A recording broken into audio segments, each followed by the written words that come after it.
y con eso terminamos ese segmento político y vamos a entrar ahora en el segmento cultural, que también es político, como le decimos siempre, pero vamos a arrancar un poquito más con el tema de la cultura. Para eso tenemos un invitado muy, muy especial, una persona que queremos mucho, que es el actor docente de teatro Néstor Navarría, a quien le damos la bienvenida. Hola Néstor, ¿cómo Hola, estás? buenas tardes, ¿qué tal? Buenas tardes a todos. Bueno, Estamos ahí. Claudio Gallo, Hola, ¿cómo Carlos estás? ¿Qué Trabalón tal? y Claudio Ajá. Bevilacqua te saludan y agradecemos la deferencia de venir a Yo visitarnos agradezco la aquí. invitación, me gusta mucho estar acá.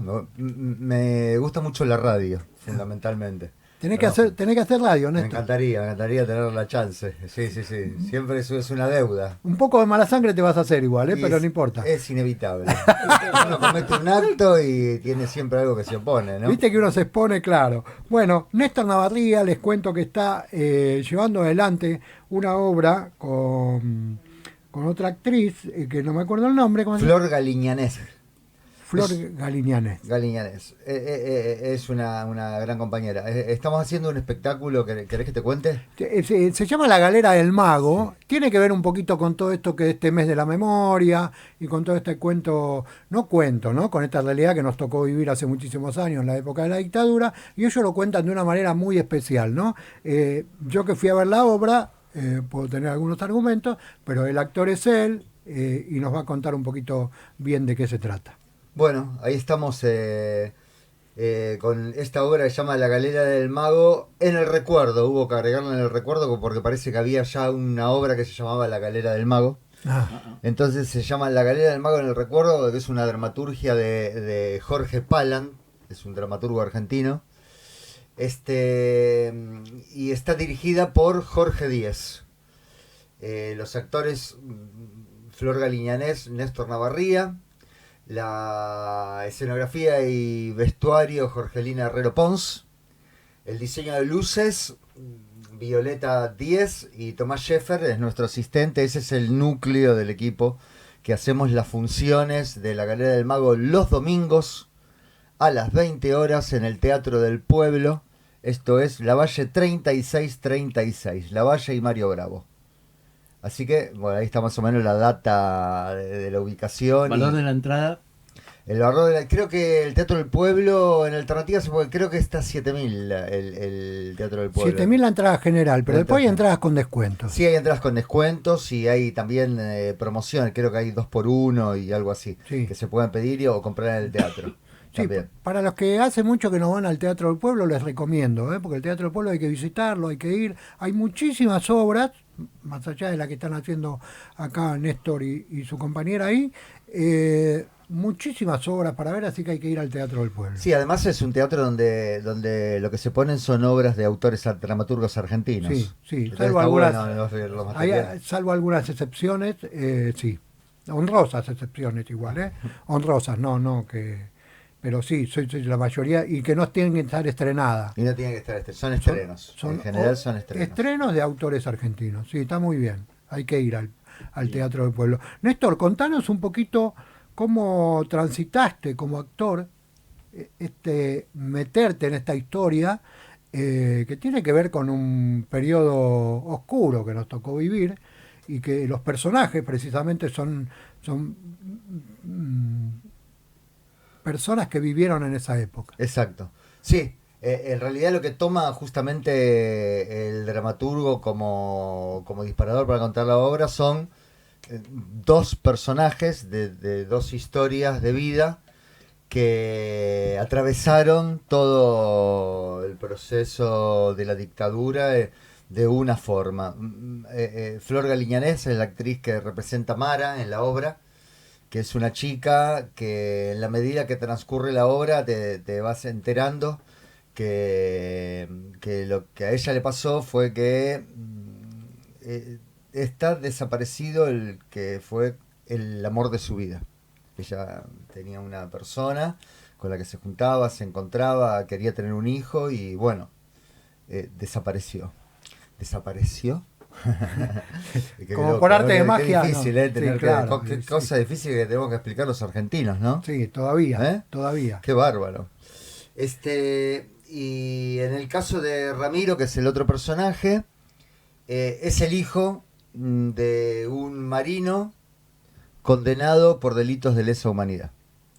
¿Cómo llegamos a enterarnos de esto? La obra es un encuentro de dos personas, de ellos dos, Mari y Ramiro, se encuentran, van a la casa de ella y parece ser que se dan cuenta que pueden contarle al otro algo que necesitan contar, que lo tienen guardado y que no han podido contarlo.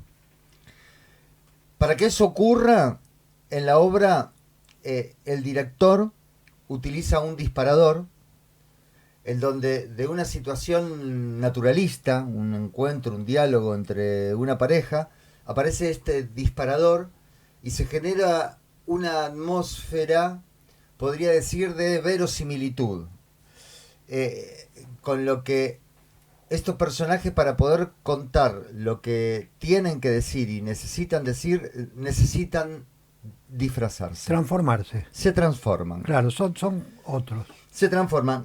O sea, son ellos mismos con otra ropa. Porque Sí. por ejemplo, en el caso de Ramiro, utiliza la vestimenta de un clown o de un payaso clásico.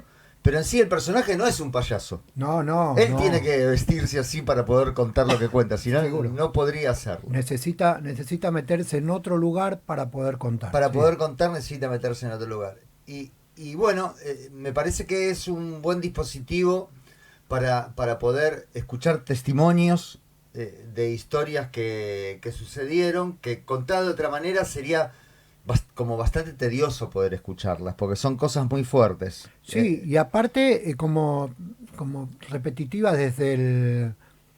A ver, desde el dolor, ¿no? Si uno Exacto. repite desde el dolor y repite desde el dolor, esto tiene su carga de dolor y de drama, pero está contado de otra manera. Claro, Entonces el recurso. público lo recibe de otra forma. Exacto. El público recibe el mazazo, porque no deja de recibir un mazazo, pero de otra manera. De otra manera, porque el que te lo cuenta es un payaso. Claro, te lo cuentan desde otro lugar. Y el militar que te lo cuenta es una chica vestida Claro. de militar. Entonces parece como distinto. Parece como un cuento, ¿no? Como si fuera un cuento, pero es real. Exactamente. Es como que de la galera del mago aparecen estos personajes. Está muy bien el para poder recurso, contar. está muy bien, sí.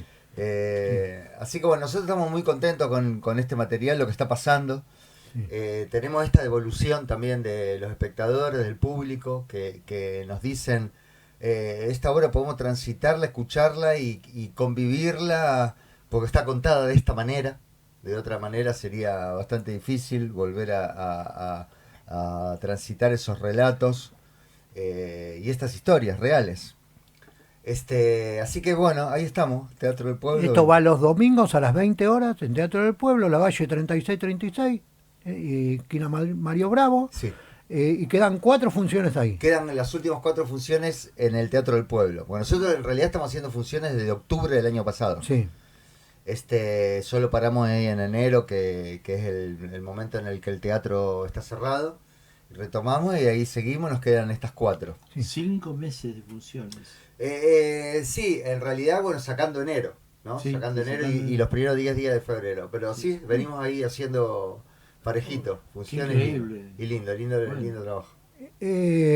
Antes de ir a lo físico, porque es una obra que requiere mucho del físico de los actores. Sí, hay cuerpo, hay mucho cuerpo. Mucho metido ahí cuerpo, adentro. ¿no? Como no solo la palabra es contundente, sino el movimiento del cuerpo también. Sí, sí. Quiero que me cuentes, porque, claro, a los espectadores, a los que nos gusta el teatro, a los espectadores comunes por ahí, van a ver la obra y se encuentran con una historia que nos mueve y nos mueve en las fibras íntimamente y nos mueve desde el dolor histórico, pero ¿qué le pasa a la gente? Porque también me he enterado que ha ido gente que tiene que ver con asociaciones de derechos humanos o de rebeldes. Sí, vinieron algunos miembros de la organización de Desobedientes, que para nosotros fue buenísimo que hayan venido a ver la obra porque se enteraron de que uno de los personajes lo que cuenta es que es hijo de un represor condenado por delitos de lesa humanidad, y Desobedientes justamente es una organización de hijos que denunciaron a sus padres y se cambiaron el apellido para no tener el apellido de sus padres asesinos represores, que nosotros tuvimos en nuestra historia y todavía están.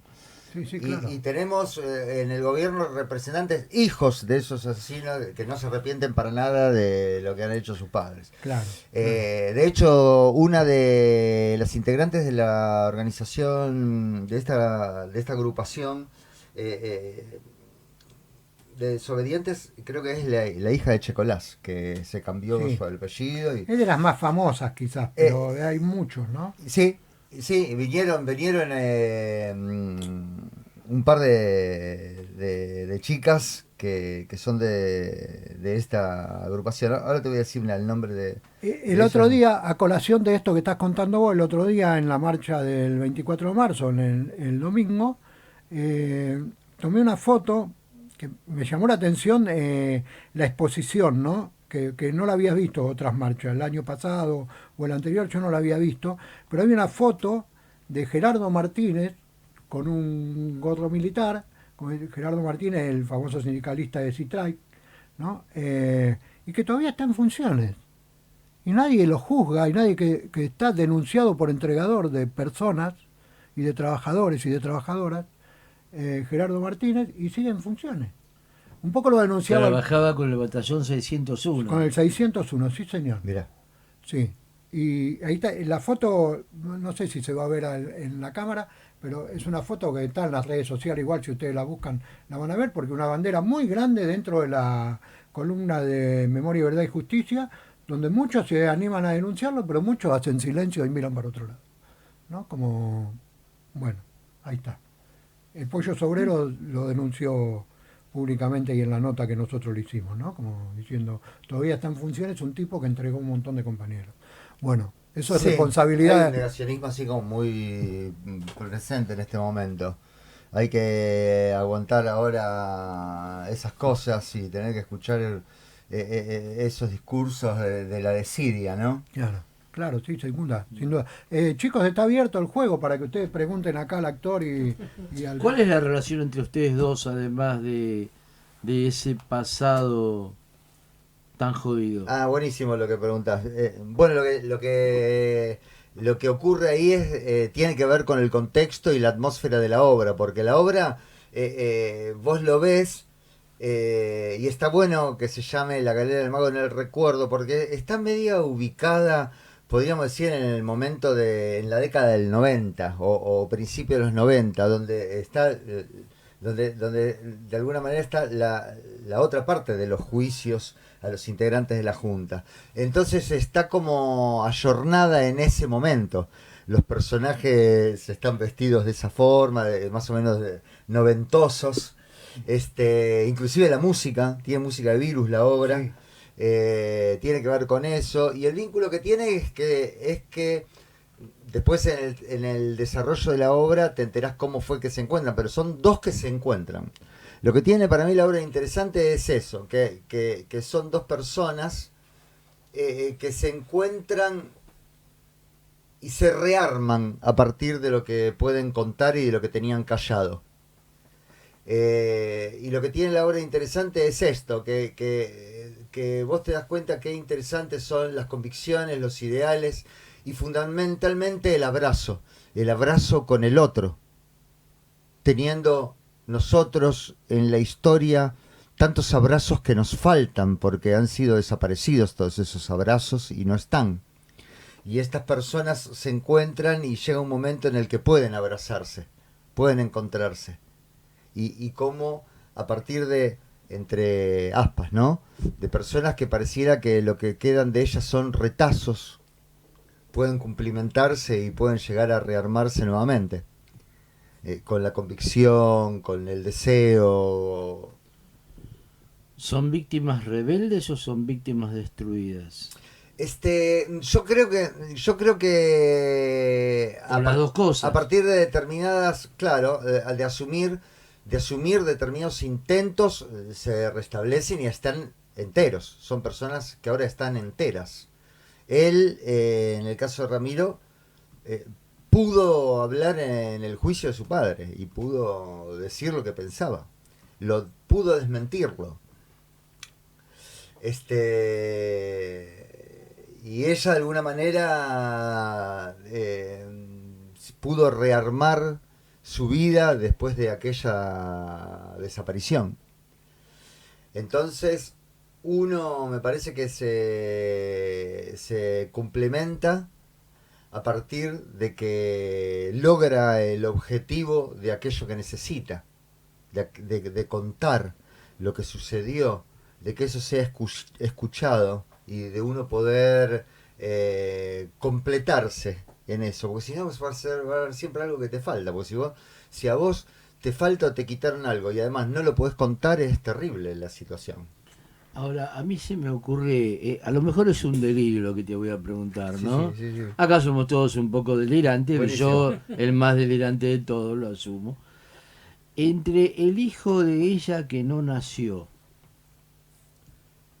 y el hijo de él, del represor que está negando a su propio padre, ¿no hay una especie de vínculo de maternidad o algo parecido? Ella cuenta en la historia, ella tiene una hija ahora. Ajá. Ella ahora tiene una hija. Este, vos decís por el vínculo de ellos, si Claro. ella de alguna manera no pasa a transformarse en una especie de madre sustituta. Exactamente. Sí, no es lo que ocurre en la obra. No quiero profundizar demasiado en el argumento porque si no se está contando la obra. pero- No es lo que ocurre, no es lo que ocurre. Es un encuentro entre dos personas donde lo que puede aparecer, lo que aparece por amor, por confianza, por convicción, por necesidad del otro. Y que el otro está ahí para escuchar y para estar presente. No es menor que haya un otro que te escucha, ¿no? O Justamente, una otra ¿no? que te escucha, Justamente, ¿no? me parece que ese es uno de los juegos fundamentales. Como nosotros presentamos un juego en la escena para con el otro, que es el espectador, poder contar esta historia y transitarla juntos, ¿no? ¿Qué lo llevó específicamente a disfrazarse? Esa necesidad y qué más, qué hay detrás de eso. ¿Por qué un mago, por ejemplo? Y no otra cosa. hay O un- un payaso y no otra cosa. Bueno, porque ellos, en la historia se va contando que en realidad ella, que es actriz, Ah.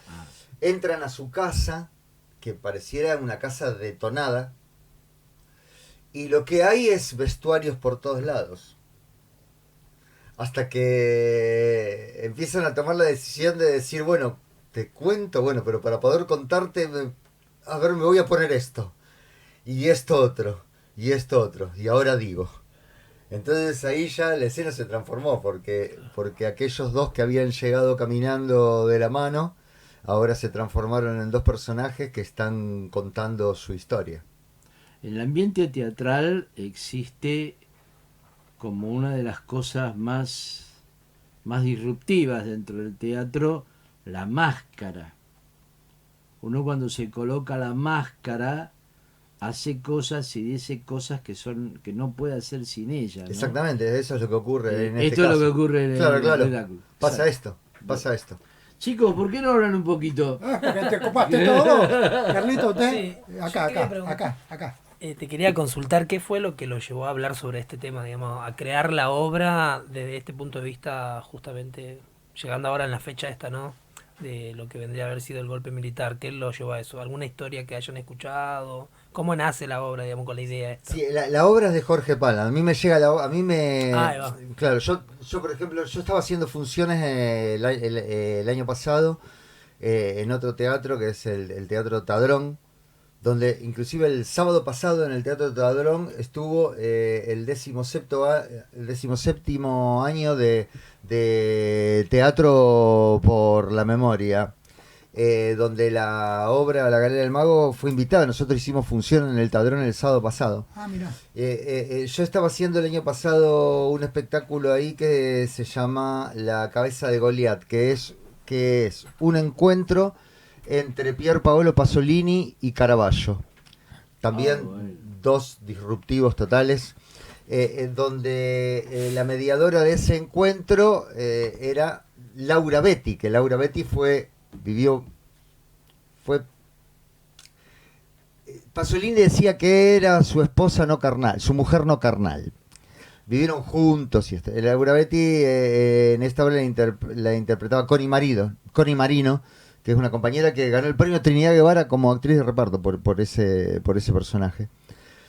Y del mismo autor, Jorge Palan. Entonces que nosotros cuando terminamos de hacer función, Jorge me dijo, mira, tengo una obra que me gustaría que trabajes, te voy a pasar el texto, y hay un director que me gustaría que conozcas, que es al quien le pasé la obra para que la dirija. Y ahí fue donde me encontré con Jorge Díez, lo conocí, tuvimos un gran tipo, tuvimos muy buena onda, y ahí empezamos a armar la idea de lo que era esta obra, que estaba presentada como un encuentro naturalista, donde esto se conversaba, donde básicamente no había un diálogo, eran como dos monólogos separados de lo que le había acontecido a uno y al otro. Entonces cuando llega la obra, hablando con Jorge Díez, le digo, mira Jorge, yo la verdad que me interesa el tema, porque es muy interesante. Ahora, de la manera que está planteado, de la manera que supuestamente deberíamos abordarlo en relación a cómo está el texto, me parece como... no me da, o sea, me parece que va a ser como muy tedioso o repetitivo intentar contar la historia de la misma manera y por su carga, ¿viste? Y él me dijo, estoy totalmente de acuerdo, y en ese momento le digo, ¿se te ocurre algo? Y pasó algo muy bueno, que me dijo, mira, vos te pareces al Guasón. Y yo le digo, pero ¿de qué me estás hablando? ¿De un clown? ¿Me estás hablando de algo así? Me dice, vamos a ver, y ahí empezamos a laburar y apareció esta idea de contarlo desde ese lugar. De contarlo desde ese lugar. Que después si te muestro la foto vas a ver, estoy bastante parecido, ¿sabes a quién? A César Romero, el primer Guasón. ¿Te acordás el primer Guasón de Batman, que era un actor mexicano? En ese estoy después te voy a mostrar una foto ahí. Bueno, eso fue como un disparador. Ahora, ¿cómo llegamos a ese lugar? Bueno, nos metimos en la sala y empezamos a buscar, a ver qué dispositivo encontrábamos o qué motivos encontrábamos para dinamitar la escena y transformarla en otra cosa. Hasta que, bueno, encontramos esto. De las cajas explotaron vestuarios. Y ahí aparecieron posibilidades. Y ahí aparece el cuerpo, y aparece la proyección, y con el texto empezó a armar la historia. Bueno. Más o menos, no sé si te respondí. Sí. ¿Cuánto tiempo de trabajo previo, o sea, ensayos y demás, tuvieron antes de estrenar? Nosotros, en general, vos sabés que, bueno, se utiliza en general con las obras de teatro una modalidad que es como, viste, heredada del teatro con producción, que es más o menos en 3 meses se arma una obra y se pone. Eso en realidad ocurre en el teatro comercial, donde hay un productor que pone la guita, todo se prepara en función de eso y se realiza y se hace. Lo mismo también ocurre dentro del marco del Teatro San Martín y del teatro oficial. En el teatro independiente las cosas a veces ocurren de otra manera. Uno, si tiene la posibilidad, se toma un tiempo de investigación distinto, que no es que las cosas se dilaten, sino que es otra búsqueda, otro camino. Estuvimos bastante cerca a ese tiempo, duró un poquito más. Lo que pasa es que al principio, cuando todo esto comenzó, había otra actriz. Mi compañera, otra actriz, también una muy buena compañera, Yavil Ulanowski, que después por cuestiones personales no pudo con los horarios y bueno, fue una pena. Y ahí vino Flor, que es una compañera que conocí, tuvimos una onda buenísima y sacamos el espectáculo. Entonces habrá durado, lo habremos armado en 5 meses el espectáculo, aproximadamente, ¿viste? Más o menos te tiro una... Bueno, también tiene mucho que ver esto, vos hablabas de los horarios, ¿no? Porque por lo general el teatro independiente, salvo algunas excepciones, los actores y las actrices no viven del teatro, tienen que laburar y tienen que todos hacer estamos otro haciendo tipo de cosas. trabajo, ¿no? Hacer otro tipo de cosas, y entonces a veces combinar los horarios no es tan sencillo, ¿no? No es tan sencillo y tampoco es tan sencillo poder vivir del teatro. Hay todo un momento del año que tengo la fortuna de poder hacerlo porque participo en varios espectáculos. Pero hay otro momento del año, como todos los actores o muchísimos actores, que salgo a hacer otras cosas. Porque, por ejemplo, me tocó en los últimos años, yo no hago temporada de verano, entonces ahí en ese momento tenés que salir a hacer, y antes de eso para prepararte para ese momento también. Entonces uno está ahí como con el tiempo bastante ajustado y preparando toda la situación para hacer la función, hacer como tiene que ser, y en el transcurso de la semana organizarse los horarios para hacer el laburo que uno necesita también. Para vivir, claro. Sí, sí. ¿Alguna pregunta más? ¿No? Néstor, ¿qué sentís cuando escuchás por ahí? Uno ahora está con los tapones de punta, por supuesto, contra este gobierno y con la certeza, ¿no? Porque sea caprichoso, porque uno quiera que gobierne otro, qué sé yo, no sé. En sí queremos, pero, digamos, no es capricho lo que voy a decir, pero ¿qué sentís por ahí cuando vos escuchás a un ciudadano común? Muchas veces pasa dentro de las amistades, muchas veces pasa dentro del círculo que uno habita, familia, el negacionismo, ¿no? Sí. ¿Qué te pasa cuando vos decís, che, loco, pero mirá que no son 30.000, se robaron toda la plata, porque fulano hizo negocio con esto, o mengano hizo negocio con el otro? ¿Qué te pasa? Yo lo primero que, o sea, no digo que sea lo primero que me pasa, pero lo primero que pienso generalmente es que en un mundo viciado como en el que vivimos, en un planeta viciado como en el que vivimos, lo único que no nos puede inyectar absolutamente nadie es la pasión por lo que hacemos. Todo lo demás te lo pueden meter. Y yo creo que hay medios de información que conocen cuáles son los dispositivos para hacer enojar a las personas. Es eso. Yo creo que nosotros vivimos en un país donde, creo que hay otros que también, ¿no? A otros países que les pasa lo mismo, donde calculo que hay entre un 12 y un 15 y piquito % de votantes que eligen quién es el que los va a gobernar solamente con los que le dice la televisión. O sea, a mí me pasó de cruzarme con muchas personas. ¿Son los que definen, decís vos? ¿Siempre son los que definen? Mira, ocurre que hay un 15-12% que hay una diferencia en eso. Cuando la cosa está bastante ajustada, y sí, terminan definiendo. Y a mí me tocó hablar con gente que yo le decía, pero ¿cómo, María? ¿Por qué? Si vos transitaste esto, ¿por qué votaste ahora así? Y la televisión dijo que hay que cambiar, me decía la señora, ¿viste? Y vos decís, bueno, está bien. Pero yo creo que hay un desinterés, por lo cual hay gente que reacciona de esa manera. Y hay otro que necesita enojarse, o sea, te generan la situación en que necesitas un enemigo. Y el enemigo siempre va a ser el más débil, ¿no? Obviamente. No te vas a agarrar con uno fuerte. No, porque aparte, históricamente nos enseñan que no hay que escupir para arriba. Yo creo que hay que recontra escupir para arriba. Perdóname. Porque si no, viste, nunca vas a tocar a los que realmente te aprisionan. Es verdad. Perdóname, ¿te puedo hacer un aporte Sí. a lo que vos acabas de decir? Sí. Hay un señor que contradice lo que vos estás diciendo. Sí.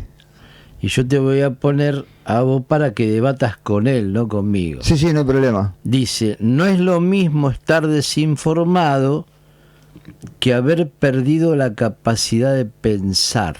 Bueno, Esto lo dijo un señor que se llamaba Fidel Castro. Bueno, sí, yo coincido con eso. O sea, después la capacidad de pensar es otra cosa. Eso es otro ejercicio. Es otro ejercicio. Pero la capacidad de pensar, en eso vos tenés que asumir un intento. Claro. para poder desarrollar Hay tu que capacidad de esforzarse, pensar. hay que Y hay que esforzarse. trabajar, tenés que trabajar si querés Tiene que pensar. trabajar, claro. Tenés que trabajar. Nosotros estamos acostumbrados en un sistema de consumo Que nos den que todo lo que eso vos que- tenés que hacer no es pensar. Si la gente lo que hace es que no quieren que le toquen las cosas para poder comprarse, qué sé yo, la plancha que ahora sopla burbujita. Pero después, una vez que lo tenés todo eso, te das cuenta que no tenés nada, que lo que necesitas es al otro. Es entender al otro, es ver quién es el que te oprime, por qué, hacia dónde te llevan. ¿Somos pollos poniendo 3 huevos por día y si no pones los 3 huevos por día sos culpable de algo? Y yo creo que sí, porque aparte te revisan las costillas de esa manera. Claro, sí, y aparte en un pueblo donde está acostumbrado a repetir pensamientos, porque las personas repiten pensamientos, no se detienen a pensar ni siquiera lo que dicen. Tal cual. Muchas veces, ¿no? Muchas veces las personas repiten Claro. algo y ni saben lo que están diciendo, lo repiten. Sí. Y ahora con las redes sociales está mucho más potenciado, porque ahora la gente recibe algo y como lo Se recibe queda con y le pareció asombroso o le pareció bochornoso, lo que sea, lo transmite, lo retransmite, sin ponerse a investigar si eso, quién lo escribió, quién lo dijo. Si es cierto, Si es verdad, si o es cuáles mentira. son los motivos. Es un periodo que estamos pasando y que lo sufrimos. Porque Porque tal vez otro que piensa distinto que vos justifica esa idea y vos tenés que tratar de dilucidarla y entenderla. Yo, por ejemplo, vivo en un país donde tengo un presidente que le preguntan por la educación y te contesta un número. Y le preguntan por la salud y te dice menos 24.238. Le preguntan, y la gente come y 132.424. Claro. Entonces vos agarrás y decís, estoy hablando con el ecónomo del Principito.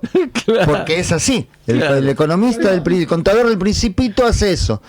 Pero hay gente que lo sigue, vos tenés que entender a esa gente, decir, bueno, a ver qué le pasó a esta persona, qué necesidad tiene de que su respuesta sea un número y no un sentido, una emoción, un objetivo.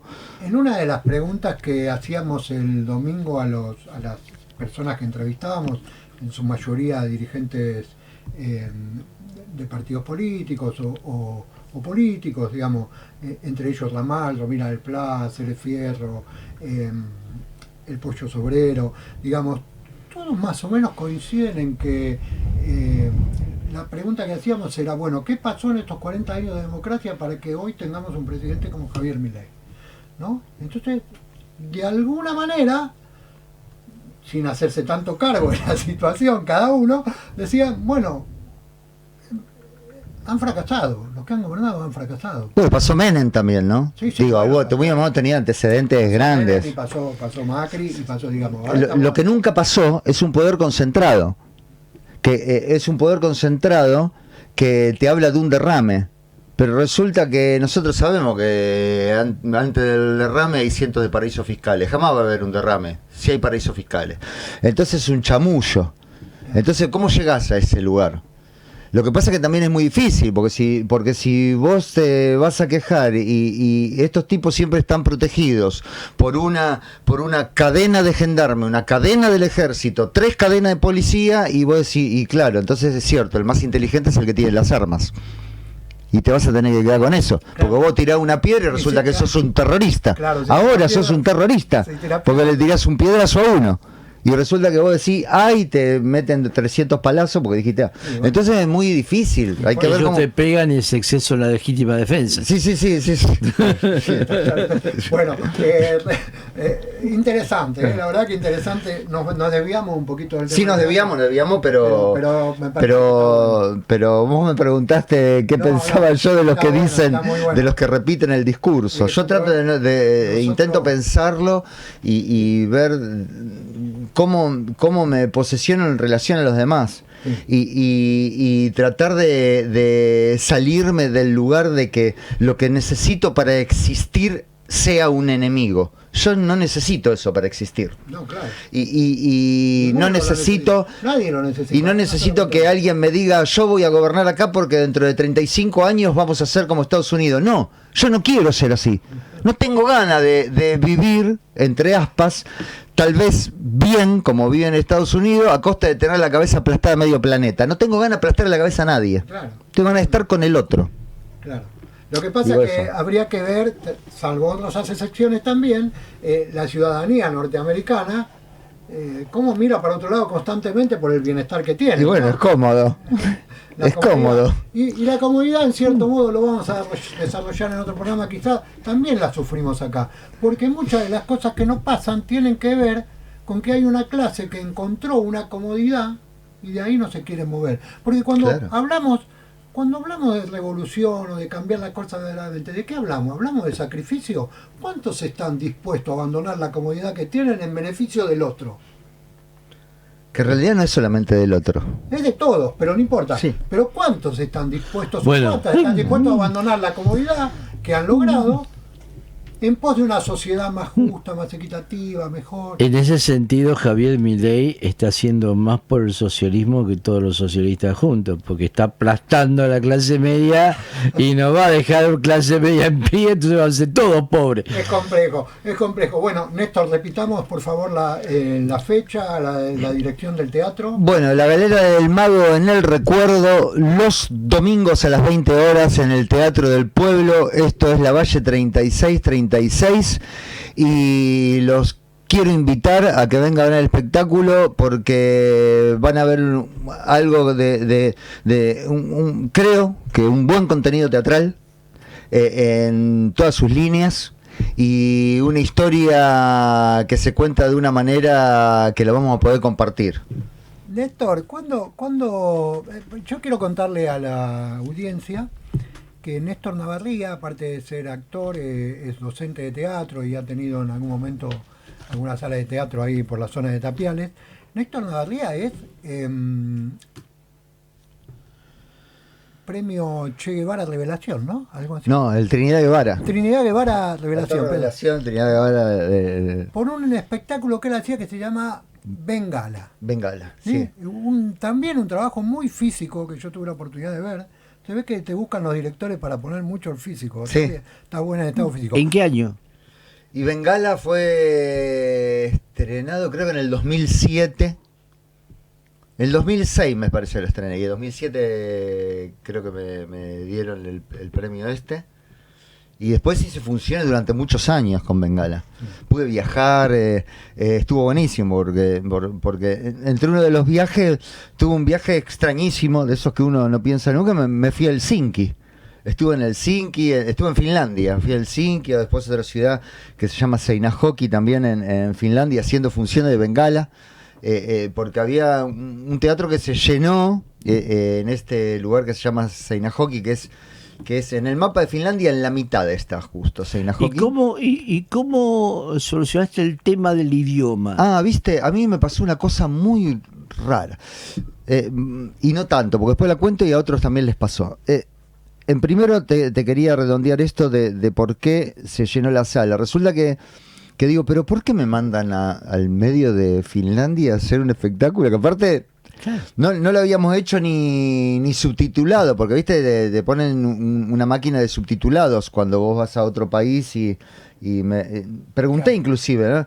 Me dijeron no, y resulta que eran 2 o 3 grupos de personas que estudiaban español. Se llenó el teatro así. Entonces caí bien eso, en primer lugar. Qué increíble. Y después me pasó una cosa que me llamó muchísimo la atención, que llegué al aeropuerto del Helsinki y bajé en el aeropuerto del Helsinki y digo, bueno, los escuchaba hablar, viste, el idioma del finés es un idioma que es la síntesis del él habla de 14 tribus, a lo cual las palabras, los finlandeses tienen muchas palabras con doble K, doble T, muchas consonantes, casi no tienen sílabas. No tiene género. Es muy raro, doble N un montón, o sea, es muy raro el idioma de pronunciarlo, ¿viste? No tiene género el finés, ¿no? Me parece que no tiene género. No tiene No género. tiene género. Y bueno, y resulta que cuando yo era niño, hace muchos años atrás, mis viejos me mandaron a estudiar inglés. Estudié inglés muchos años, estudié como 7 años inglés, desde chiquito, desde niño. Y nunca lo puse en práctica. Ahora, me bajé en el aeropuerto del Helsinki y me puse a hablar inglés y no me lo podía creer ni a mí mismo. Estoy actuando. Me enteré de todo, pude averiguar todo y llegué a todos los lugares donde tenía que llegar hablando en inglés.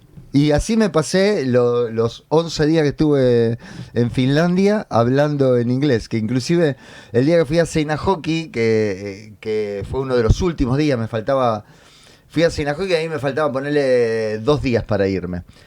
Me habían puesto una asistente, una traductora. Y llegué y hablé con la chica, una chica que hablaba bárbaro, porque la chica estaba casada con un ingeniero mexicano, y el mexicano había estado en Buenos Aires, el mexicano le había enseñado todo, hablaba la chica mejor que nosotros, ¿viste? Conocía inclusive cosas de girias, cosas. Bueno, la cuestión es que